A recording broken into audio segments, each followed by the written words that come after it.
قرآن شریف په آخري لسو سورتونو کې یو سورت دی او عموما عام مسلمانانو ته یادم دی او په مانځه کې بار بار لوستل کېږي او رب العالمین پکې د مسلمانانو د ښه معاشرې او د مسلمانانو د ښه زندګۍ جوړولو بعضې ضروري مسائل هم ذکر کړي دي. رب العالمین قرآن شریف کې فرمایي ویغی خلقو ته نظر نه کوې هغې ته نه ګورې هغې ته سوچ نه کوې یکذب بالدین چې هغې د قیامت دروازه نه انکار کوي. د مکې مکرمې چې کوم مشرکانو هغې به د قیامت دروازه نه انکار کو هغې به قیامت نشته دا د هغې نظریه او سوچ و. هلکه خلک چې مړه شي دا به څه کېږي وی چې انسان مړ شي بس دی ختم شو که دا سړی نیک دی په دنیا کې هغې چې څه ته نیکي وایي ښه کارونه یې کړي دي او څوک یې خفه کړي نه دي او چاله تکلیف نه دی ورکړی لارې کوڅې یې جوړې کړي دي او د یتیمانانو د کونډو رونډو ښه مدد یې کړی دی نو د ده د دې روح نه یو انسان پیدا شي په دنیا کې دا د نیکۍ جزا شوه د ښه عمل بدل په دنیا کې دا شو چې د دې روح نه انسان پیدا شي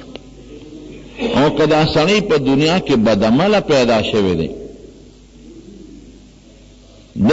ګناهونه کړي دي هغې چې څه ته ګناه وایي او د چا ته ضرر رسولی دی دی قاتل دی دی ډاکو دی دی غل دی نو چې دی مړ شو د دې روح نه سپی جوړ شي پیشو ته پیدا شي مږه ته پیدا شي او مار او لړم ته پیدا شي بس دقه دوی مني نیکي او په دنیا کې ښه کارونه دی لکئ چې زه مړ شم زما د روح نه به انسان پیدا جوړ شي بل انسان به پیدا شي او که زه په دنیا کې بدعملي او خراب کارونه کوم نو زه چې مړ شم زما د روح نه به سپي پیشو مار او لړم او دا منګکان او دا شیزونه پیدا شي. بس دا نه مني چې د قیامت ورځ شته دا نه مني چې حساب کتاب شته دا نه مني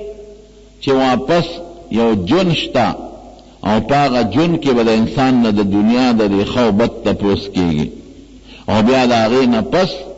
د ښه به د نیکو به د جنت په شکل کې انسان ته یو انعام ملاویږي او بدعمل انسان ته به د ګناه انعام د دوزخ په شکل کې ملاویږي. نبی کریم صلی الله علیه وسلم لبرال وی اذا كنا رفاتا وعظاما انا لفی خلق جدید وی مونږ به مړه شو او چوره چوره بشو او اډوکې اډوکې بشو بیا به پیدا کېږي. یو کافر راغی او یو زوړ اډوکې و داسې چې په ګوتو رجېده هغه د نبی علیه السلام په مخ کې په ګوتو داسې ایره ایره که ویې غورځاو وی ته څه وایې چې دا به هم واپس جمدی کېږي. حضور پاک ته فرمایي رب العالمین قرآن شریف کې بار بار فرمایي چې اے بندگانو د انسان واپس جمدی کېدل ما ته ګران نه دي لکه څنګه چې مې ومبې پیدا کړې دې سوچ ته وګوره د څه نه مې پیدا کړې حضرت آدم علیه السلام مې د خټې د تابوت نه پیدا کړه خټه مې یو ځای کړه د هغې نه مې پیدا کړه او د هغه بیبي حضرت حوا علیه السلام دا مې د هغه د کچې پختۍ نه پیدا کړه بره پختۍ مې ته وویسته او د هغې نه مې د هغه بیبي پیدا کړله او بیا هر انسان په دنیا کې د څه نه پیدا کېږي یو څښا ګنده اوبونه چې خدای دومره قادر دی. الله قرآن شریف کې فرمایي اسمانونه مې پیدا کړل اسم نو اسمان مې پیدا کړ او دا ځمکې مې پیدا کړې او دا غرونه مې پیدا کړل او دا کائنات مې پیدا کړل او دا انسان او دا حیوان او دا په دریاب کې دننه کبان او دا مرغان مې پیدا کړل. زه په دې الله وایي په دریاب کې دننه کبان څومره په تیزۍ روان دي خپلو لارو کې او ځان له بچي م راوړي او ځان له روزي م وله خدای ورکوي او دارنګې په دې فضا کې د مارغانو ته وګوره په 2000 کم طرف ته الوځي کم خوا لاړ شي او کم خوا راځي او یو خوا بل خوا دا ټول ما پیدا کړل. الیسا خدای نه دی بقادر علی ان یحیی الموتى، په دې نه دی قادر چې دا مړي واپس جمدي کړي. دا نشنه هش پیدا کړی او بیا چې خاورې کړې وډوکې کړې نو په دې نه دی قادر، داسې نشي کولی. یو دانې نه څونه ښکلي بوټي زرغون کړي، د یو رکوټې غوندې تیغې نه خدای پاک څومره ښکلي د میوې بوټي پیدا کړي او جوړې کړي. دغه ذات چې دا دومره ښکلي مخلوق یې پیدا کړی دی او کائنات، دا په دې امرونو قادر دی چې انسان به واپس جمدی کړي. حضرت اسرافیل علیہ السلام تبا اللہ حکم کی چھے پشپیلے کی پوکی ہوا. دا شپیلے دا پوکی دا وجہ خلق نہ جمدی کی گی، دا یو نخا دا لکه څنګه چې په دې سکولونو کې ټاله والی شي. دا یو نخا دا چې یو پیریډ ختم شو بل پیریډ شروع شو، یو استاد لاړ شو بل استاد راشي. دقه رنګه اسرافیل علیہ السلام تبا اللہ حکم کی شپیلے بووي دا را دې نخا شو. څومره روحونه چې دی براوالو دي او چې څومره خلق مړه دي، که څوک په قبرونو کې پراته دي او که کم ذرې دي او که څوک په دریاب کې لاندې پراته دي، هغه خدای پاک ته ټول معلوم دي. هر روح به ورشي او په خپل وجود کې به وردن نشي او یو انسان به پیدا شي. نبی کریم صلی الله علیه وسلم فرمایي وی دا انسان ټول اندامونه او وجود خوري کېږي او د انسان د لنډې هغه ډوکې چې د حیواناتو لکې کوم ځای کې جوړېږي، دغه د حیوان د لکې د جوړېدو ځای په انسان کې دقه معمولي غوندې ځای نه خوري کېږي. دا روح پروتی دا پټینې ځای منه یرکب الخلق. د قیامت پر ورځ به دقه سره نور وجود اندامونه یو ځای شوي انسان به تی جوړ شي. الله په دې قادر، ټول به پیدا شي. اذا هم من الاجداث الى ربهم ينسلون. قرآن شریف کې الله فرمایي دا بروز خدای ته به مخامخ روانه، نیک به روانه، پټې دې نشي د خدای پاک. بیا چې الله کله د قبرونو نه پاسي او رب العالمین ته پیش کیږي، الله دې مساعد دی. څوک به په دې ښکلي شکل پاسي خشته مزیدار چې دا خپل د دنیا کم شکل او په دې خپو باندې ودرېږي او چاله به ښکلي شکل دله به مزیدار خشته ښکلي شکل راشي.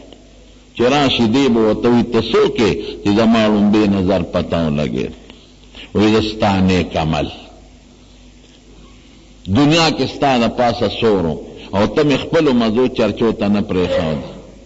اوس راسور شه چې حساب کتاب میدان ته دی بوځم. هغه نیک عمل چې د یو شکل په یو شکل بی اب ورته ټیټ شي او دا نیک سړی به پې د پاسه سور شي او حساب کتاب له روان شي. څوک به پیاده دي. نبی علیہ السلام فرمایي څوک به په یو سورلی 2 کسه سواري او څوک به په یو سورلی 3 کسان سواري روان بی. او څوک چې څنګه پاسي د قبر نه نو سر به لاندې او خپې به پورته. او نبی کریم صلی الله علیه وسلم په خپل مثال ورکړي. ولی وی دا مار دا په خېټه نه رغړي، ماران خو خپې نشته په خېټه د پاسه رغړي، نو خدای پاک چې په خپو کې د تلو طاقت پیدا کړی دی نو دا په سر کې هم د توخېدو طاقت پیدا کولی شي. دی به دغسې لاوړې روانې او څوک به د سپو په شکل پاسي او سچا مخ به د خنزیرانو په شانتې وي او دا به روانې. او بعض خلق به داسي چې دې سنګ سترګې وغواړئ نو په دې سپېمو کې به له زنځیر واچئ او پړ مخې به یې راکاږي دوزخ ته. چغې به وباسي چې ما سره خو حساب کتاب و نشو. فرشته به ولا آواز ورکي وایي ستا حساب کتاب ته ضرورت سره تا نیک څه عمل کړی چې مونږ تا سره حساب کتاب وکړو. وغورځوی پړ مخې دی جهنم. او بعض انسان به داسې چې سترګې وغړئ په یو ښه شکل به نظر ولګئ ته څوک یې چې زما لومبې نظر پته ولګېد. تا د دې مخ نه خو ما ته ډېر سپېرهتوب معلومېږي وی زستا بد عمل دنیا کې ته په ما سور او مزې چرچې د کولې اوس ټیټ شه چې د در باندې سور شم نو دا سړی به را ټیټ کړي او نبی علیہ السلام فرمایي سین چې دی غویله زمیندار چوکه ورکوي شاته نه پکې غستن لګولي دقسې به وله شاته نه چوکه ورکوي او دی عمل به پې سور وي حساب کتاب نه به دی دا ثابت څیزونه دی دې کې شک نشته او که په دې کې څوک شک کوي د اسلام په عقیده کې دی د اسلام نه بار دی دته کافر ویل کېږي دی مسلمان نه دی دا حساب کتاب شو میدان شو چې څنګه لاړ شي هغې نه پس به بیا رب العالمین حساب کتاب کوي داسې په اسانه به حساب کتاب شروع کېږي نو ډېر په ګرانه به شروع شي او چې کله حساب کتاب وشي نو څوک به جنت ته ځي او څوک به دوزخ ته ځي قرآن شریف کے رب العالمین فرمائے اما من اوتی کتابہ بیمینہ فسوف یحاسب حسابا یسیرا چاہتا با عملنامہ پا خلاص کے ورکلیش او چاہتا با عملنامہ پا گسلاس کے ورکلیش او چاہتا با دا شاد طرف نملوش ما دیو سری سوالو کم یعنی وی که ما عملنامہ با من پا خیلی سکنا پگس کے راکی من بگس تلان دیکو او پخی بونی سب ندی سمت دب شخی او گس نو میں کدا خی لاس دی فالج ہوئی